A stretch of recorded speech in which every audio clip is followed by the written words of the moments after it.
Any questions about that? No, you have other questions? Oh, we were just so right after we were talking about the ode113. Yeah. I wanted to understand a little more about that algorithm. Yeah. Do you want to know when it was invented? Anyone want to take a guess at when this 13th order method was invented? 70s? 1883. 1883. The paper it was published in was this physicist wanted someone that was some numerical methods for an ODE solving on an attempt to test the theories of capillary action by comparing the theoretical and measured forms of drops of fluid. Wow, that's pretty amazing. So they were hand solving this 13th order numerical approximation. You have to be very with, like, careful slide rules. using slide rules. Yeah. Okay, Thanks for sharing that. That was what that was what I was showing him, and I was like, "You gotta be kidding me." Okay. Cool fact.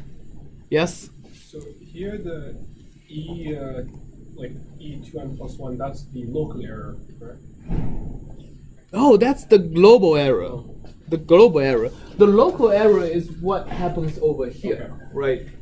And when you start to accumulate them like that, what you get is the global error.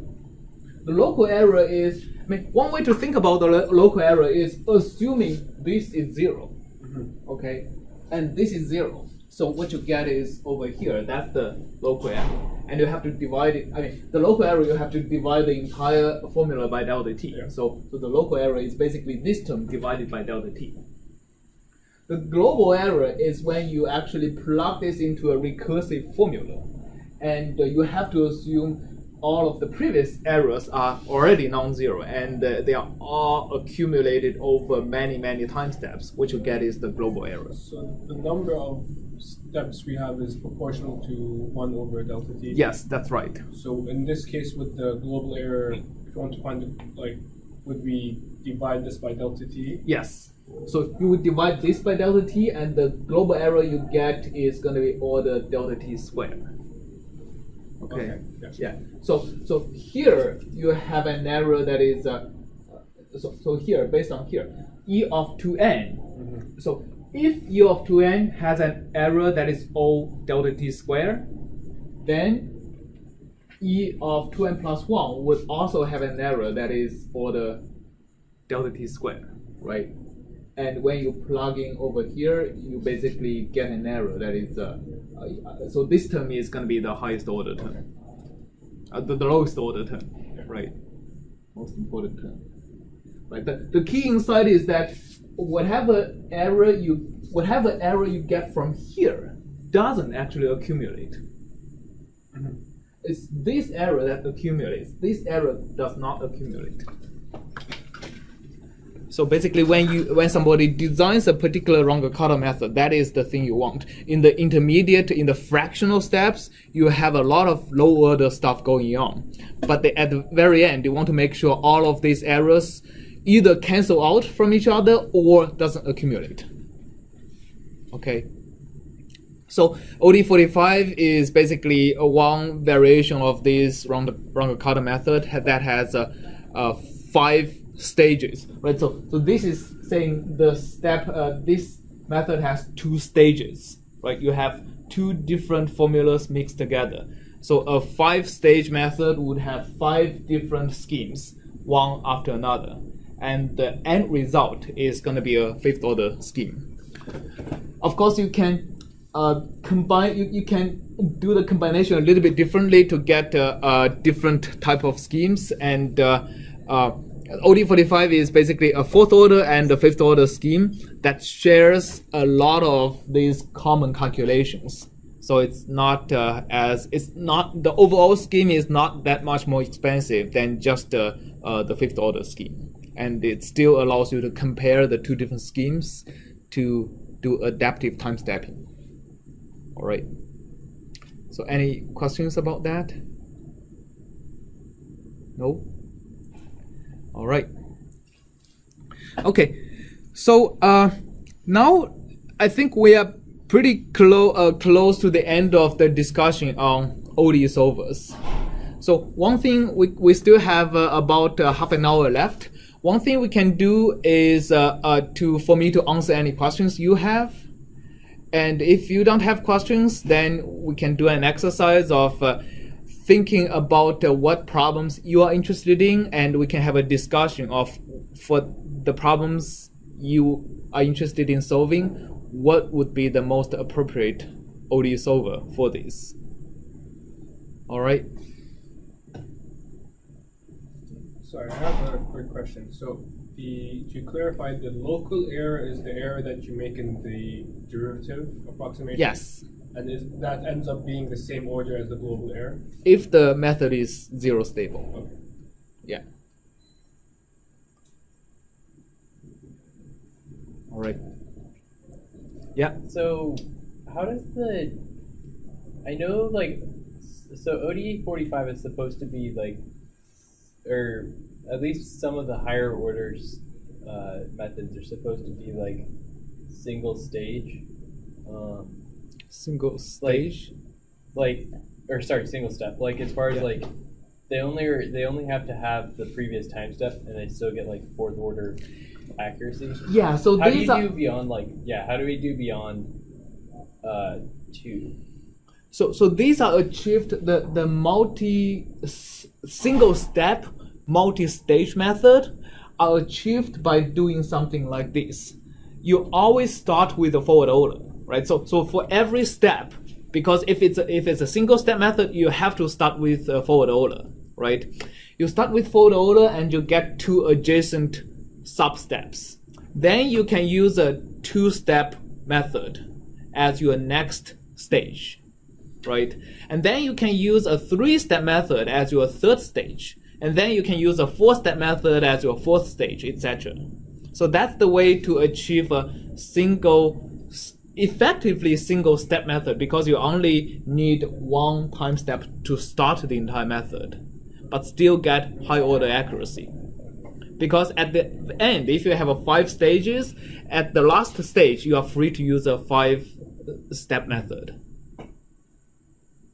So I can give an example. Where's my mouse? Anyway, let's see if I can add a page on that.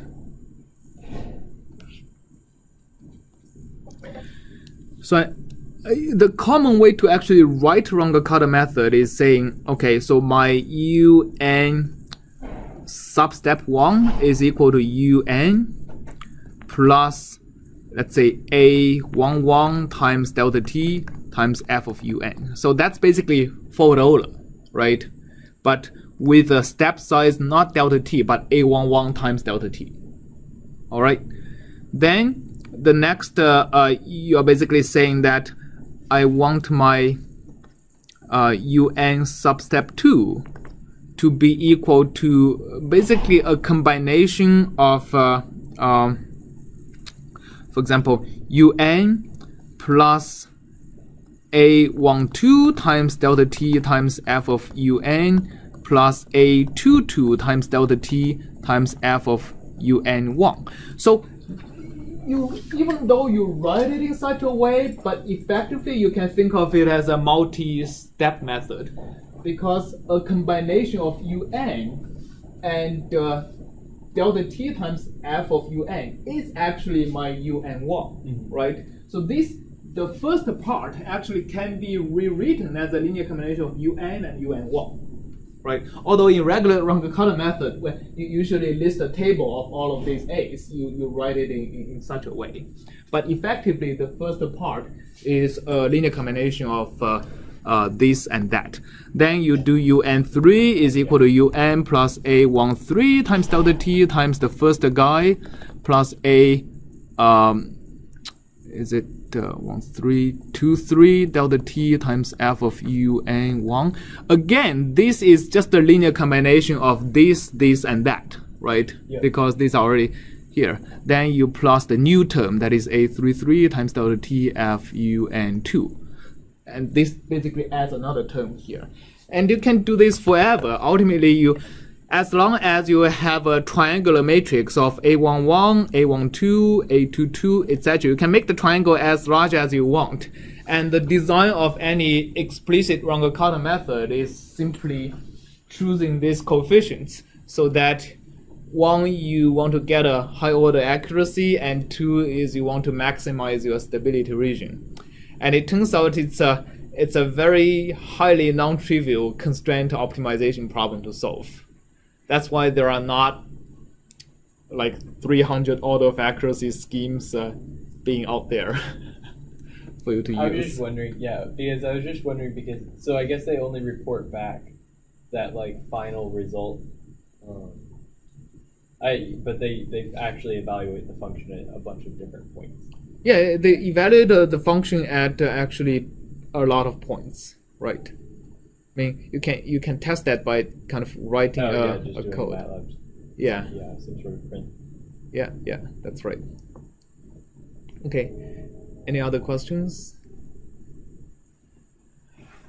Oh, by the way, you can actually make the table to be full. So if you make another term like A21 here, it is effectively adding A21 times delta t times f of u and 2 over here.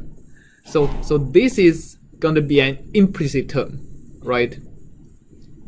Sorry, A21 of this is 1, right? This is an implicit term because now this equation has to be solved using methods similar to what we use in the implicit method.